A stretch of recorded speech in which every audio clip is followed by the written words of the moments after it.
오늘 받을 하나님의 말씀 마가복음 6장 31절입니다.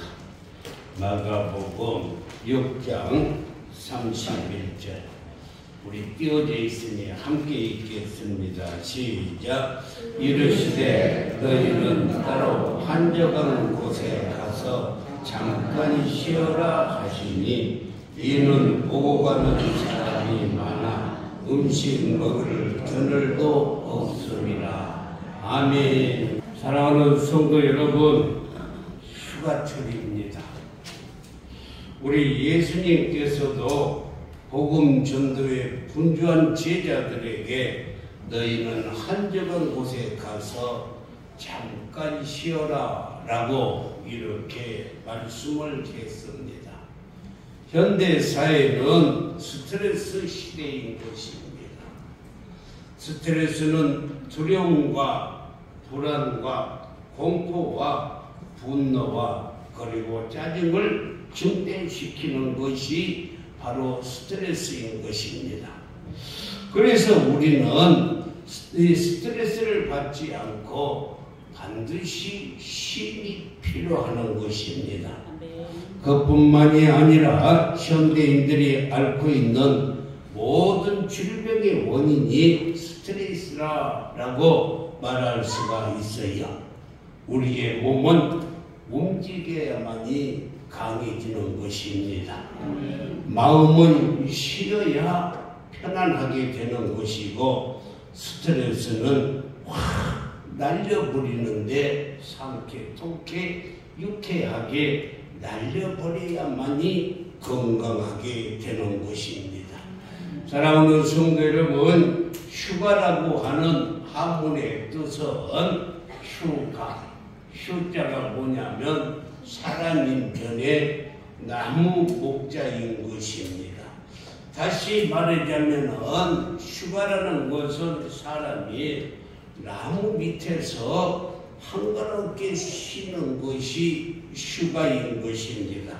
그러므로 우리도 정말 휴가철을 맞이해서 즐거운 휴가가 되기를 주님의 이름으로 축원합니다. 휴가는 사람이 숲에 우거진 나무나 자연과 함께 여유를 가지고 쉬는 것이 휴가인 것입니다. 그래서 어른들은 휴가를 자연 속에서 조용하게 묵상하고 심신을 쉬게 하므로 생각과 정서와 영혼의 여유를 갖는 것이 휴가라고 말씀했습니다. 그런데 우리가 쉬지 못하고 마음의 평안을 누리지 못한 것은 무엇일까? 그 이유를 살펴보면 첫 번째로 탐욕 때문에 진정한 쉼을 누리지 못한다는 것입니다. 탐욕이라는 것은 스스로 만족을 모르는 소유 욕구가 탐욕이에요. 우리가 원한다고 해서 모든 것을 다 가질 수 있는 것도 아닌데 우리 사람들은 끊임없이 세상의 모든 것을 다 소유하고 싶어 하기 때문에 그래서 편안한 쉼을 얻지 못한다는 것입니다.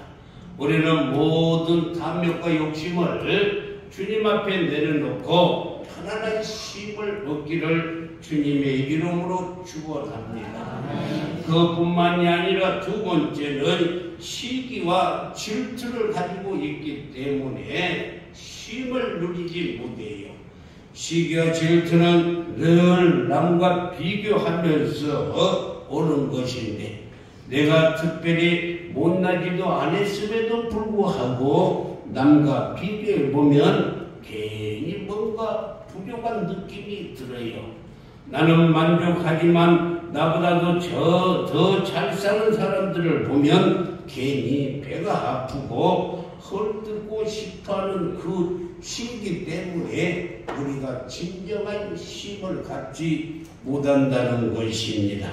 그러므로 이 시간 모든 시기 질투를 십자가 밑에 내려놓기를 주님의 이름으로 축원합니다. 그뿐만이 아니라 분노 때문에 쉼을 누리지 못하는 거예요. 순간적으로 감정을 다스리지 못해서 혈기를 내고 나면 온 몸이 쑤시고 잠을 잘 수가 없다는 것입니다. 그래서 사도 바울은 에베소 4장 26절에서 분을 내어도 죄를 짓지 말며 해가 지도록 부음을 품지 말라. 다시 말하자면은 편안하게 잠을 자려거든 분을 품어서는 아니 된다는 것입니다. 그러므로 해가 지기 전에 그 분을 다 버려버려야 된다는 것입니다. 사랑하는 성도 여러분, 네 번째로는 교만 때문에 쉼을 얻지 못해요. 교만은 정직하지 못하고 진실하지 못하는 것입니다. 알든 모르든 교만은 하나님을 속이고 자기 자신을 속이는 것이 교만이에요. 그래서 우리는 정직과 진실이 없는 사람에게는 늘 불안이 오고 참심이 없는 것입니다. 이렇게 쉼을 잃어버린 모든 것들은 다 죄 때문에 온다는 것입니다. 밀본의 대서사시 신라고는 쉼터를 잃어버린 인간의 고뇌를 밝히 말씀해 주고 있어요. 에덴 동산에서 쫓겨난 인간들은 다시 말해서 아담과 하와는 쉴 곳을 잃어버렸습니다. 그래서 모든 인간들에게는 참된 쉼이 필요했던 것입니다. 여러분요, 쉼표를 한번 보세요. 저거이 쉼표인데 음악에도 반드시 쉼표가 있어야 돼요. 어느 사람이 노래를 부르다가 죽었대요. 이유를 밝혀보니까 쉼표가 없어서 계속 노래를 부르다가 죽었다는 것입니다. 여러분, 그래서 우리는요, 음악에도 쉼표가 있고 그림에도 여백이 있는 것입니다. 조각에도 공간이 있고 고속도로에도 휴게소가 있어요. 이렇듯 모든 인간에게는 참된 쉼이 필요한 줄 믿습니다. 그런데 인간은 죄로 말미암아서 안식을 잃어버렸어요. 죄는 하나님과 인간의 관계가 단절되는 것을 죄라고 말할 수가 있어요. 하나님을 반역한 것입니다. 죄로 말미암아서 하나님이 주신 안식과 평안과 자유를 잊어버렸어요. 자유를 잃어버린 그들에게 수고라는 단어가 제일 먼저 따라오는데 창세기 3장 16절에서 아담과 하와가 죄를 지음으로 말미암아서 수고라는 단어가 이때부터 나오는 거예요. 또 여자에게 이르시되 내가 수고하고 자식을 낳을 것이며, 그러니까 하와가 죄를 지음으로 말미암아서 자녀를 낳는 이 수고가 뒤따르게 되었다는 것입니다.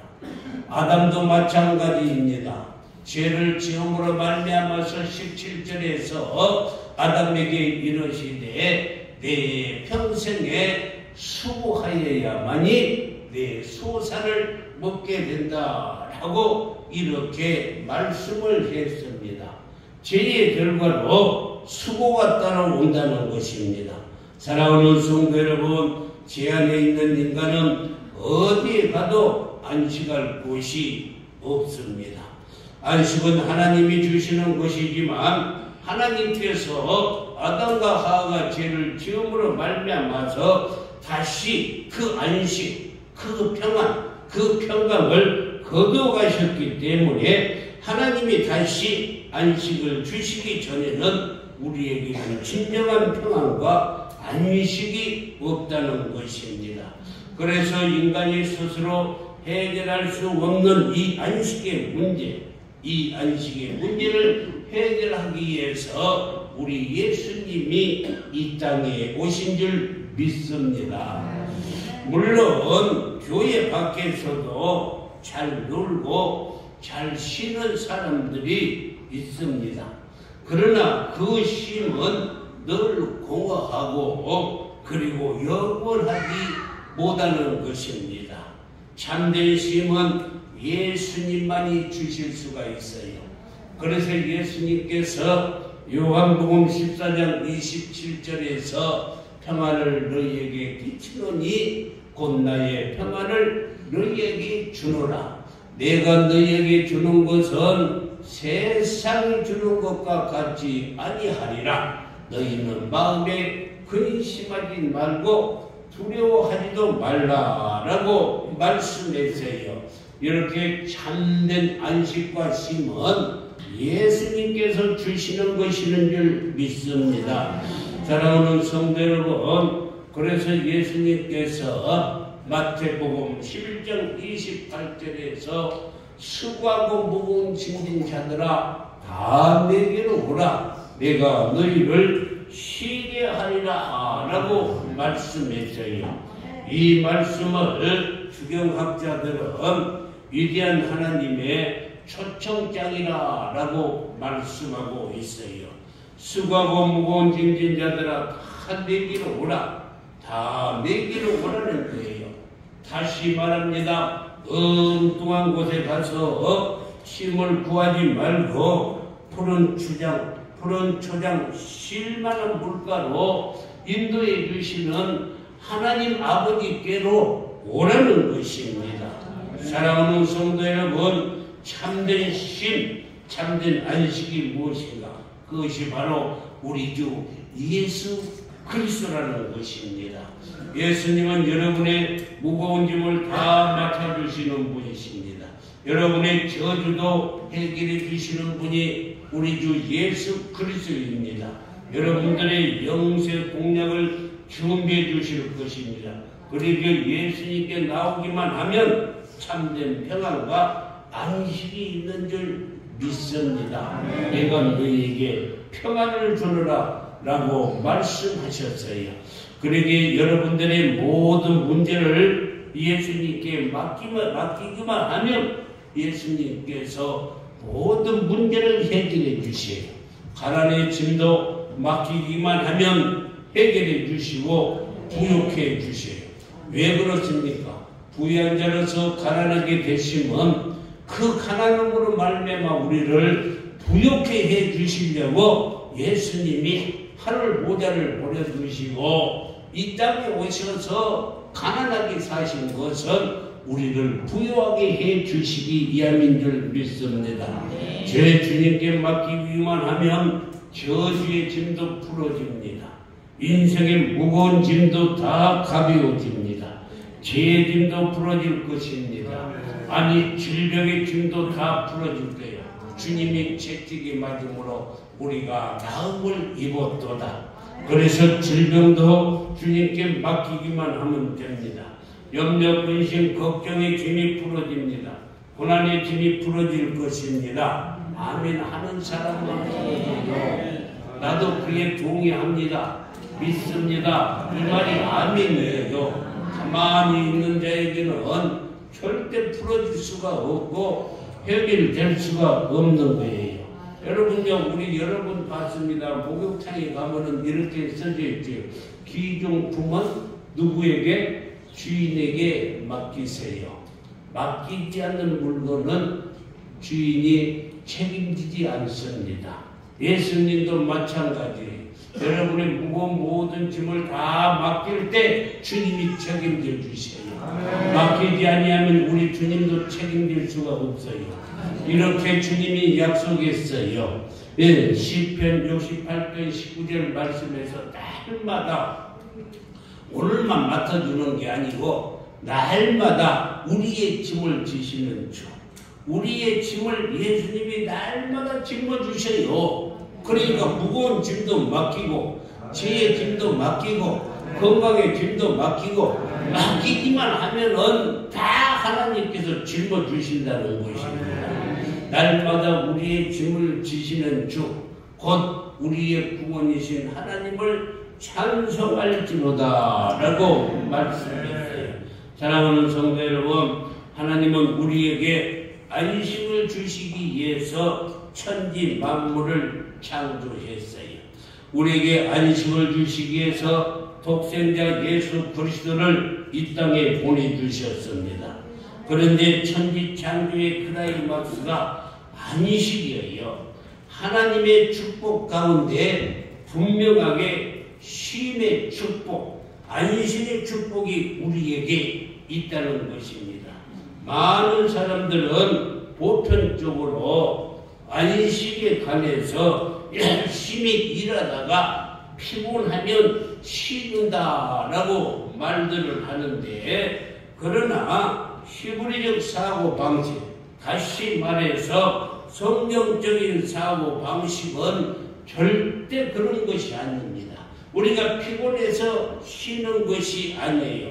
하나님께서 잘 들어보세요. 첫째 날부터 여섯째 날까지 천지 만물을 다 창조하셨어요. 그리고 창조의 맨 마지막 날에 인간을 만드셨습니다. 인간을 만드시는 날이 여섯째 날에 하나님께서 사람을 만드셨던 것입니다. 그리고 나서 일곱째 날 하나님이 안식을 하셨어요. 이렇게 하나님은 엿새 동안을 열심히 일하시고 쉬셨지만 우리 사람에게는 쉬고 일할 수 있는 안식이 첫째 날 안식을 주셨어요. 하나님은 첫째 날부터 여섯째 날까지 일하셨어요. 그리고 일곱째 날 쉬셨어요. 우리는 여섯째 날 지어졌어요. 하나님께서 맨 마지막 날 우리를 지으셨어요. 그리고 일곱째 날 쉬고 일하라고. 할렐루야. 하나님께서는 우리에게 이렇게 창조하셨어요. 왜 그랬을까? 기독교가 말하는 안식은 피곤해서 쉬는 안식이 아니라 안식을 통해서 하나님과의 관계를 조율하는 거예요. 하나님과 관계를 바로 하는 것입니다. 그뿐만이 아니라 안식을 통해서 내 삶이 하나님과 튼튼히 연결되어 있는가. 그리고 내 눈동자는 헛하는 것을 보지 아니하고 하나님을 바라보고 있는 것인가. 내 삶이 하나님을 찬양하고 감사하기에 알맞을 만큼 내 인생이 안식을 통해서 잘 조율되었는가를 보는 것입니다. 이렇게 하나님과 조율하는 시간이 안식하는 시간인 줄 믿습니다. 그래서 하나님으로부터 새로운 힘을 얻는 것입니다. 지금까지 걸어왔던 내 인생의 걸음이 제대로 걸어왔는가? 오늘 이 땅을 살아갈 때에 다시 말해서 폭풍우가 몰아치는 이 세상 한복판에서 내가 승리할 수 있는 힘은 있는가? 그뿐만이 아니라 내가 하나님으로부터 험한 세상을 이겨갈 수 있는 힘을 공급받았는가를 안식을 통해서 공급받게 되는 줄 믿습니다. 사랑하는 성도 여러분, 미래의 꿈을 꾸는 시간이 안식하는 시간이에요.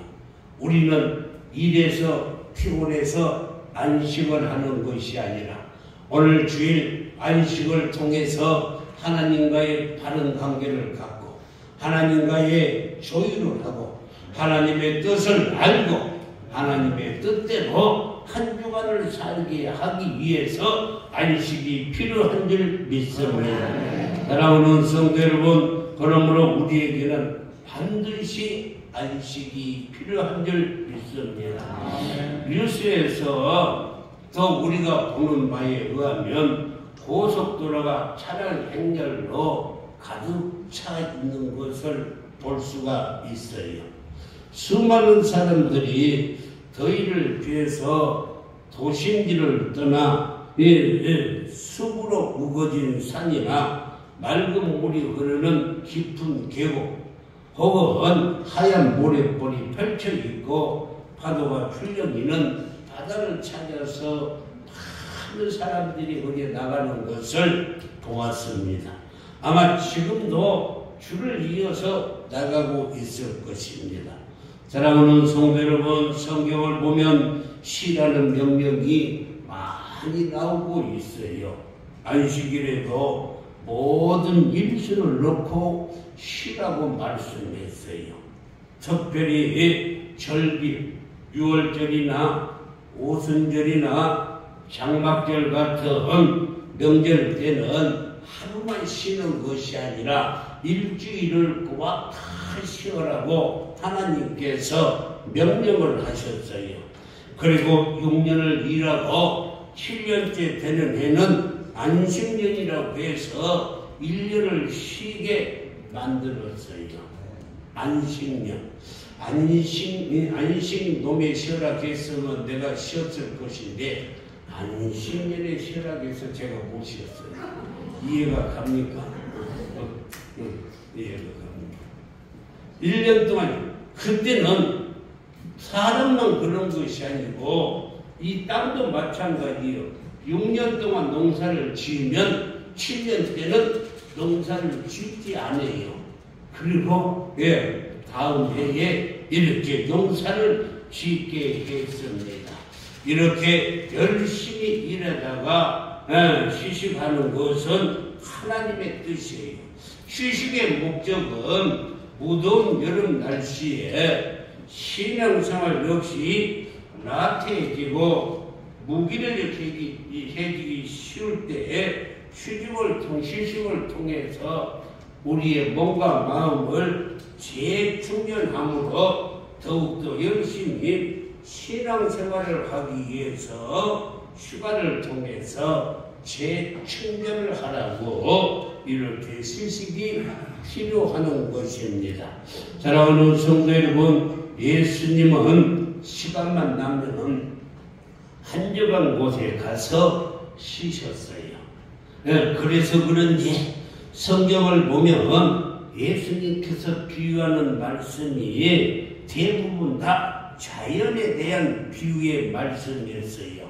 예수님이 공중의 새를 보라 이렇게 말씀을 하셨고 들의 편 백합화를 보라 라고 말씀했고 예수님은 한적한 곳에 가서 쉬었기 때문에 그것들을 다 인용을 해서 말씀했어요. 나는 포도나무다 이렇게 말씀했고 너희는 무엇을 보려고 들에 나갔느냐? 바람에 날리는 갈대냐? 그리고 겨자씨냐? 하나님의 미래 비유를 말씀했어요. 예수님께서는 이처럼 자연을 사랑하셨는데 그 자연의 품속에서 가장 먼저 하신 일은 육신의 휴식을 취하셨다라는 것입니다. 사랑하는 성도 여러분, 우리 인간은 흙으로 지음을 받았기 때문에 우리는 다 흙으로 지음을 받았어요. 그렇기 때문에 자연과 흙 속에서 놀라운 치료의 효과가 있고 그리고 숲의 나무는 산소를 공급해주고 탄산가스를 마시기 때문에 우리가 산속에 가서 있으면 온몸의 피로를 깨끗하게 씻어주는 거예요. 나무가 산소를 우리가 마실 수 있는 산소를 품어내줘요. 그리고 우리가 내뱉는 탄산가스를 마셔보래요. 그래서 우리가 산에 가서 쉬면은 피곤이 풀리고 힘을 얻게 되는 것입니다. 그러므로 이번 우리는 이 휴가철을 맞이해서 온 가족들이 하루든지 며칠이든지 자연에 나가서 육신의 필요와 스트레스를 상쾌 통쾌 유쾌하게 확 날려버리고 그리고 새 힘을 얻는 기회로 삼아야 할 줄 믿습니다. 내가 말 안 해도 여러분들 다 계획을 세우는지 알아요. 그런데 계획은 세웠는데 참 돈이 필요하지요. 제가 그래서 여러분들에게 돈을 한 100만 원씩 주고 싶은데 쥐고 있는 것이 없습니다. 그러니까 여러분들요, 어떻게든지 잘 정작해서 이번 휴가를 잘 지내고 그 휴가를 통해서 하나님과의 관계를 잘 조율하고 내가 어떻게 하면 하나님의 뜻대로 잘 살 수 있을까? 내가 하나님의 자녀로서 하나님의 뜻대로 아버지의 영광을 위해서 살 수 있을까? 이 힘을 통해서 재충전을 하고 믿음 생활에 더욱더 진보를 나타내기를 주님의 이름으로 축복합니다. 기도합니다.